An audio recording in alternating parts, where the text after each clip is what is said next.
Okay.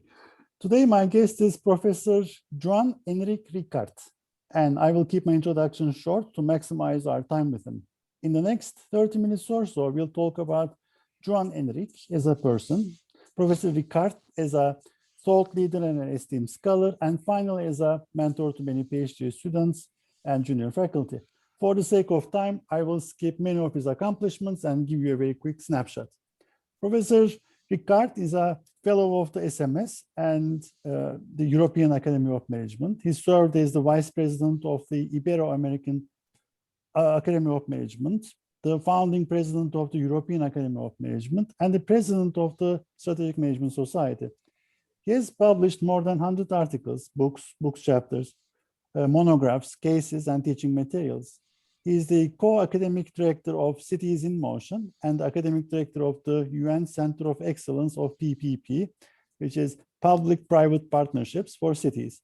He serves on the editorial boards of European Management Review, Management Research, and International Journal of Strategy Education. Thank you, Juan Enrique, for joining us. It's a pleasure participating in this interview. First question, what did you want to become when you were a child? Well, when I was a child, perhaps the first thought that I have is being an engineer, which, by the way, is what I am, an engineer of training initially. Interesting. And where did you grow up? Well, I grew up in Barcelona. I'm born in the city of Barcelona, in Catalonia, Spain, and that's where I spent, most of my young years. Perfect. Can you remember the first moment of distinct knowledge or awareness between domestic versus foreign? Well, if you take in account that I grow in a city in Spain when it was still under a dictatorship, the foreign element, as the economy was opening, was very important, no? Because we had Europe at the doorstep, and it was so different that looking abroad and traveling and going there was a place to have a sense of freedom, no? that we needed in our country, and that so I had several visits to London, for instance, at that time, with other young people, because it just make us feel free, And how did you choose academia? Well, I always, was very much attracted by the university. So I went to the university as a student, but also as a place that I thought it was a good instrument to change our society and to change the world. So I was very much involved in all the social movements into the university, and it kind of went natural that I stayed there. I was a good student, I had capacities, but at the same time, I feel very affiliated with the university values. So I stayed there. Interesting. Something that is not on your CV that people would find interesting, like your hobbies, something interesting.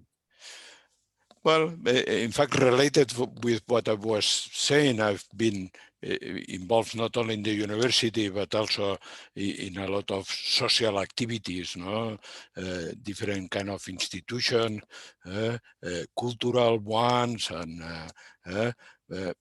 perhaps more political at the beginning, but now more cultural. So I'm part of some of these local entities that they organize special festivities. In particular, one of them, which are a group of devils, that we just go in the streets burning people, and yeah, that's but you know, that has always been part of this contribution to society, you know, of different type when I was younger, you know, and we had to fight more for our rights and help more the vulnerable people, and perhaps more cultural as I grow. If you stop being a professor today, what would you do? What do you mean, start up by being a professor? What I will do different? Yeah. I'm not sure I will do different anything, no? Okay. I don't know. Okay. Regrets. Have you got any regrets? Sorry? Have you got any regrets? Something that you wish you would have done that you didn't? Well, perhaps what I didn't do that I was more involved when I was younger is, in fact, being more active in politics. Okay, and that's, well, something that sometimes one regrets. So that perhaps something that I will do different now. That I did at that time. Okay, what was your biggest failure and what did you learn from it? Well, you know, perhaps trying to translate some programs into EISE, a little bit more formal.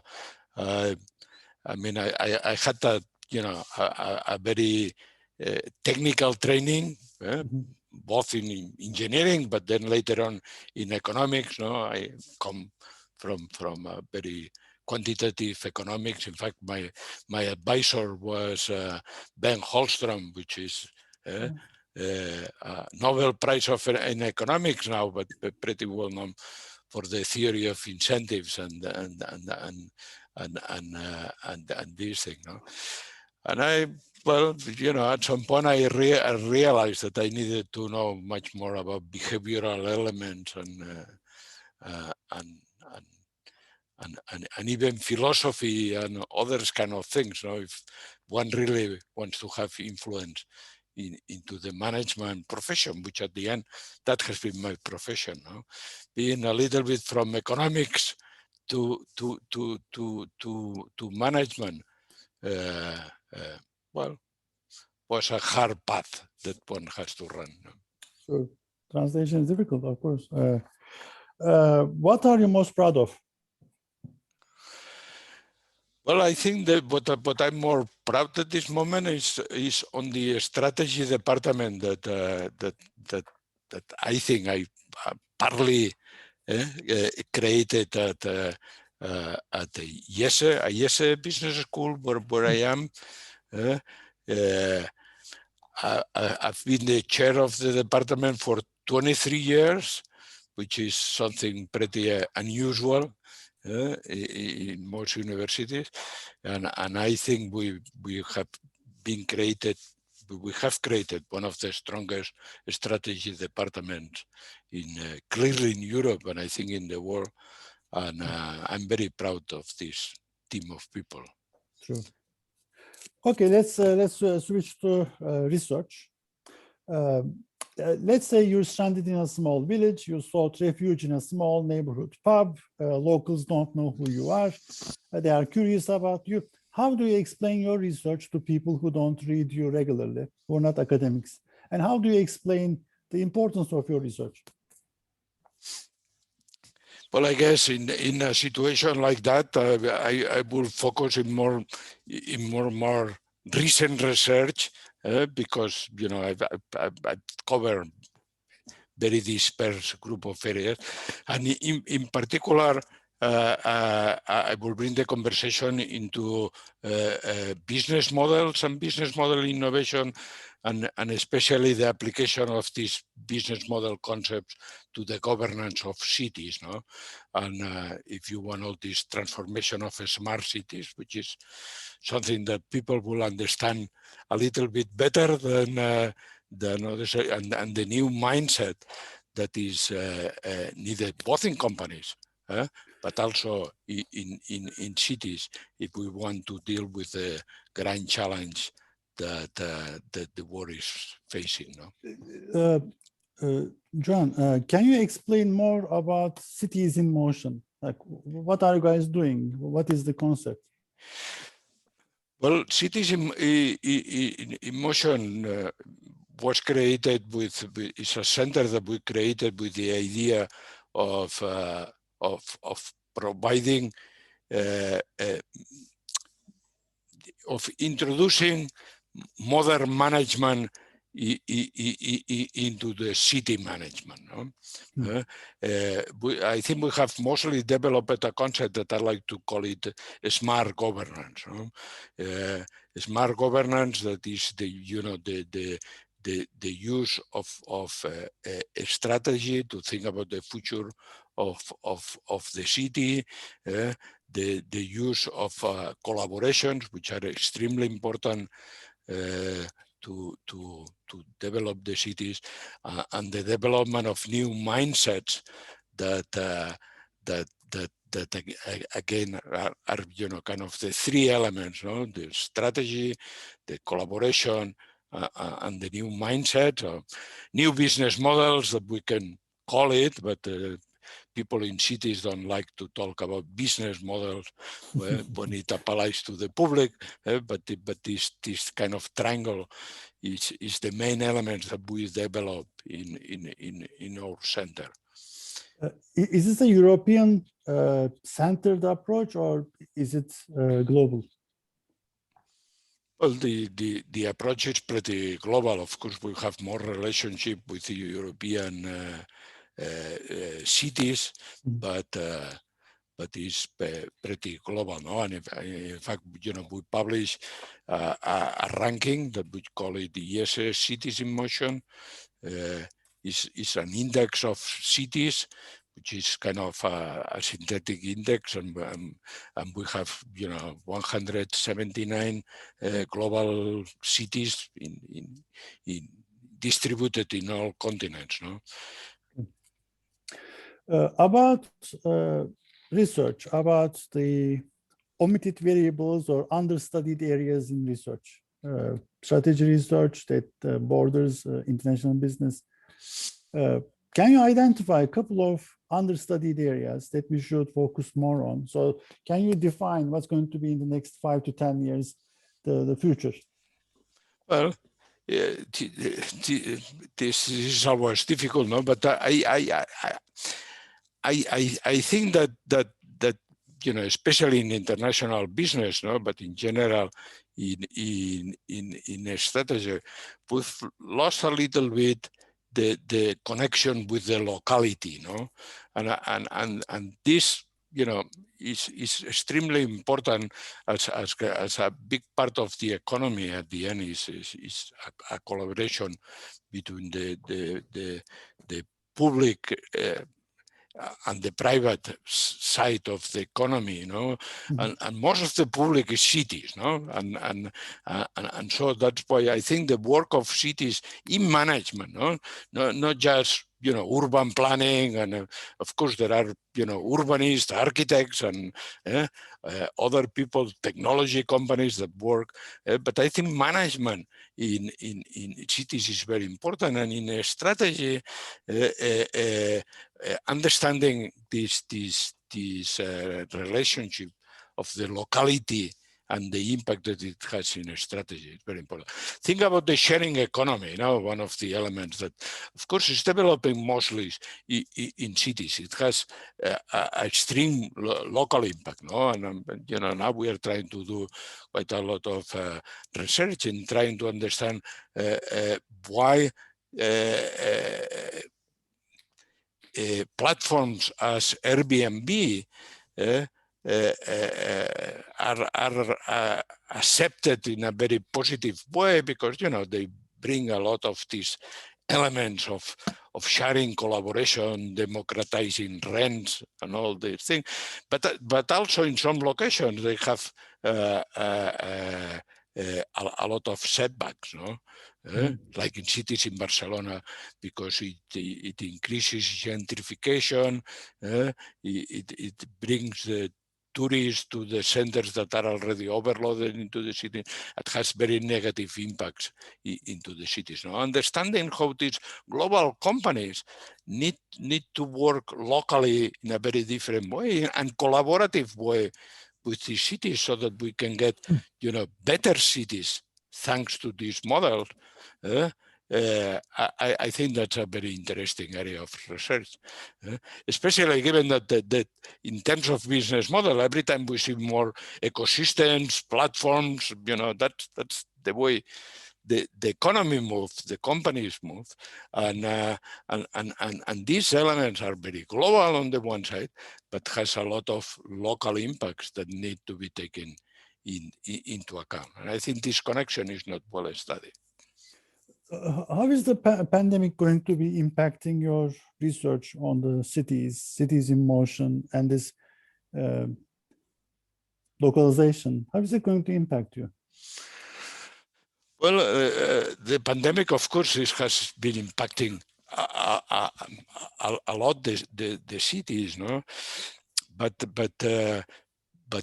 in a similar way of the economies, in general, and the impact that it has in general, it has accelerated trends that were already there in terms of changes. No?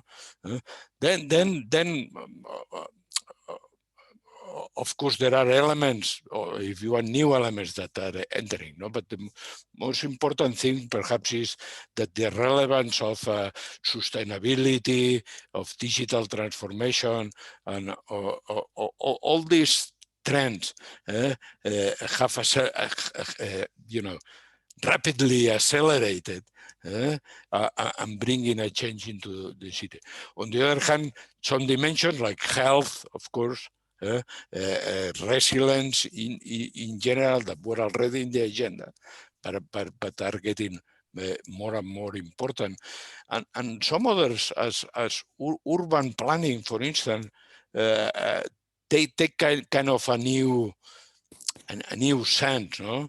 We've seen a lot of cities reacting to the pandemic by doing a lot of what we call tactical urban planning, no?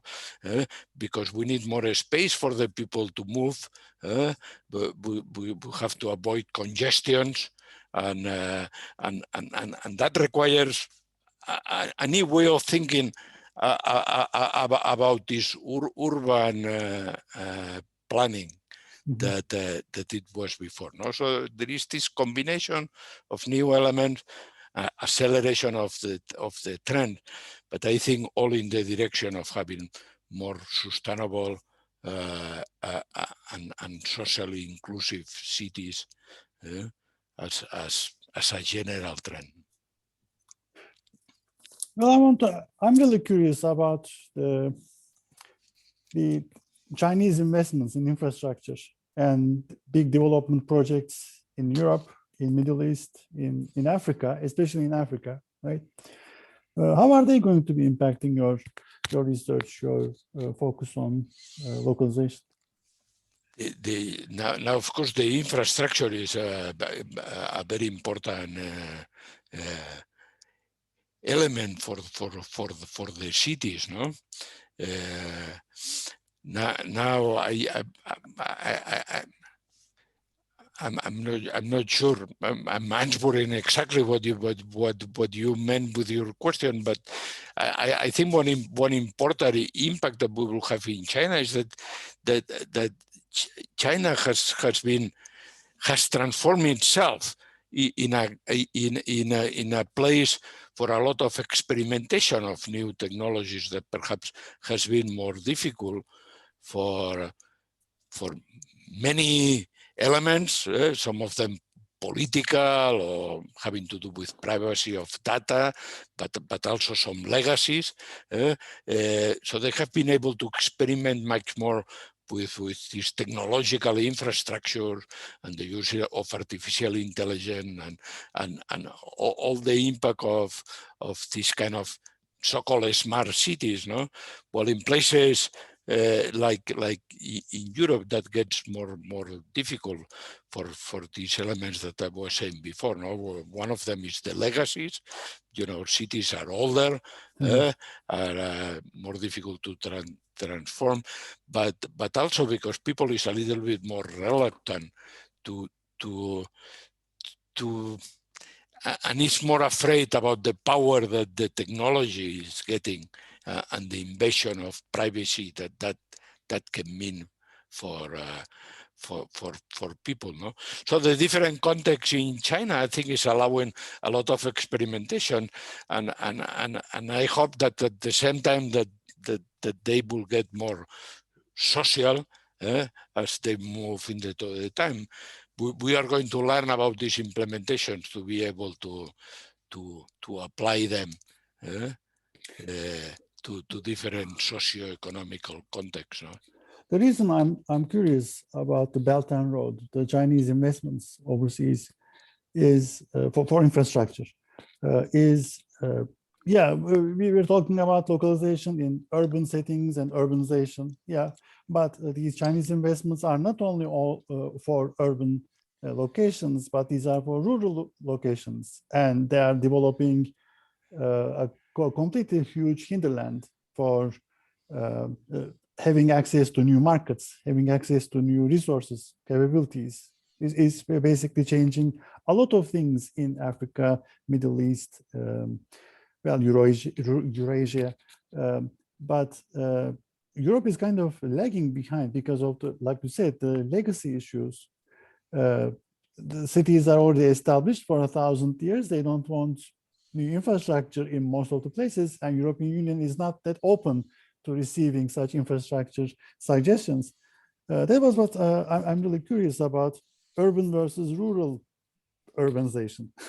So ruralization, basically, but development of the rural is one of the interesting things, in my opinion. Yeah, and by the way, this debate about the rural is not, you know, the rural versus cities is very much present in all developed economies. I mean, one of the elements, if you follow the work of Richard Florida, for instance, no, you see how cities are transforming in creative cities, no, as they are saying, but at the same time, all this creation is making a lot of inequalities, both inside the city, but also with the rural areas around these cities. No, there is even people that think that the emergence of tram and the tramways has a lot to do with the growth and prosperity of cities, that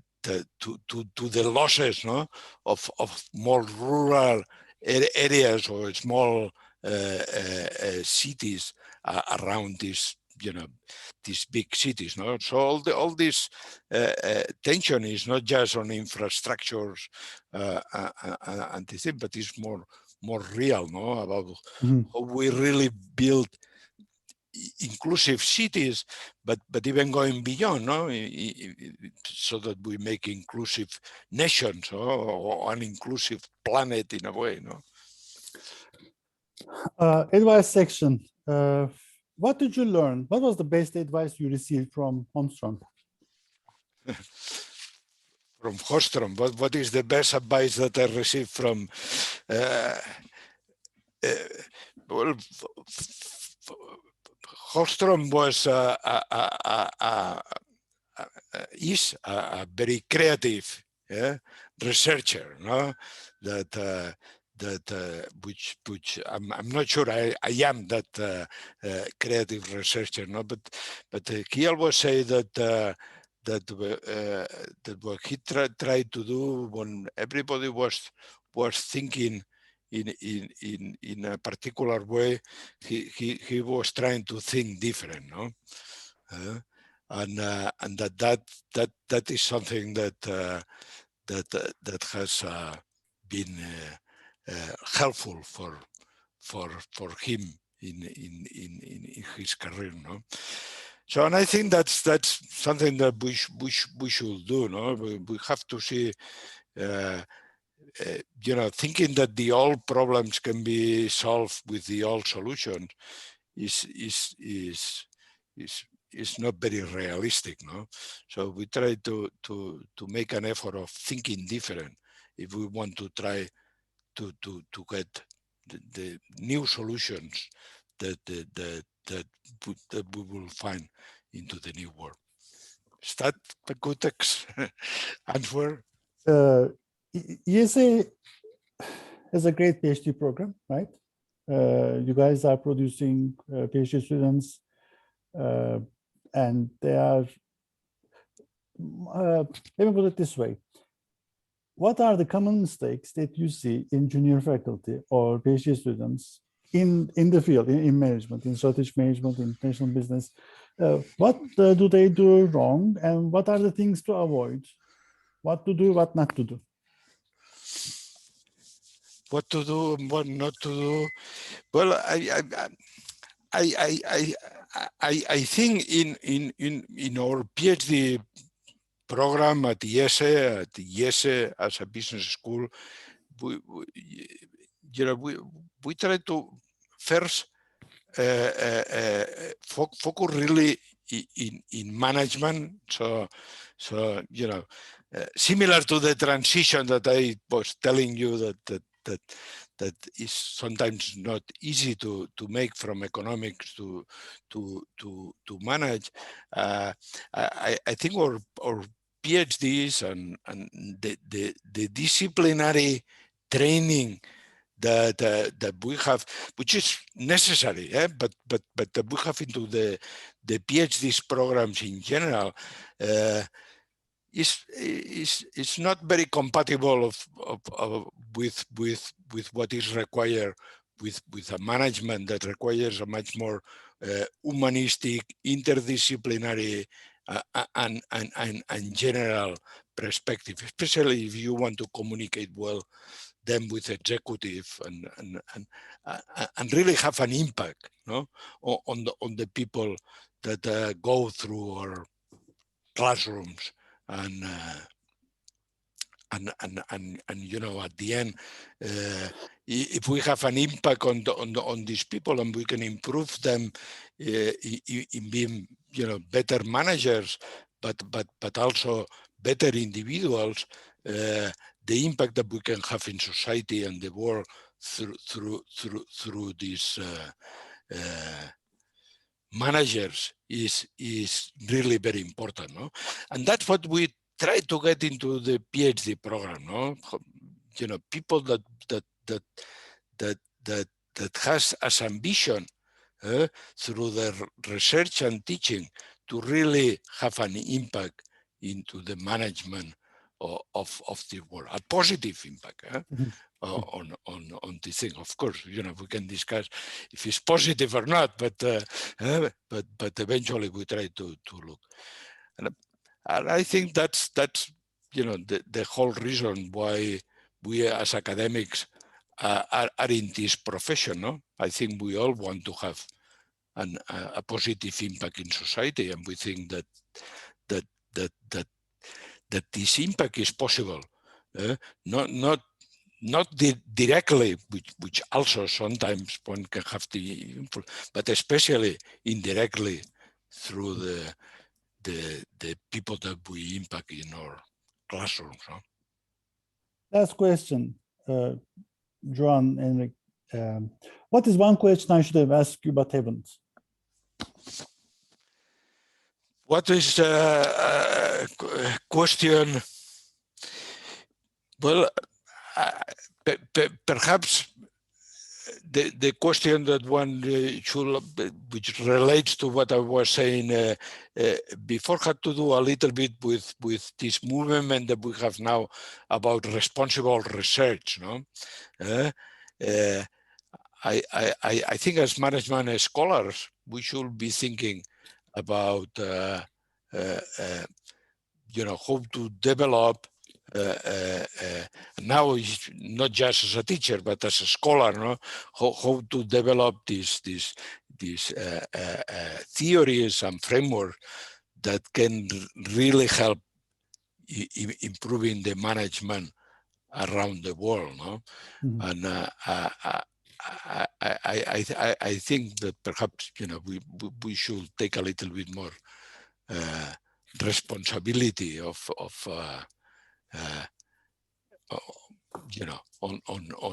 this tack, on trying to develop research that has a positive impact. Thank you so much. I learned a lot. I'm sure the audience will agree with me. Thank you for your time.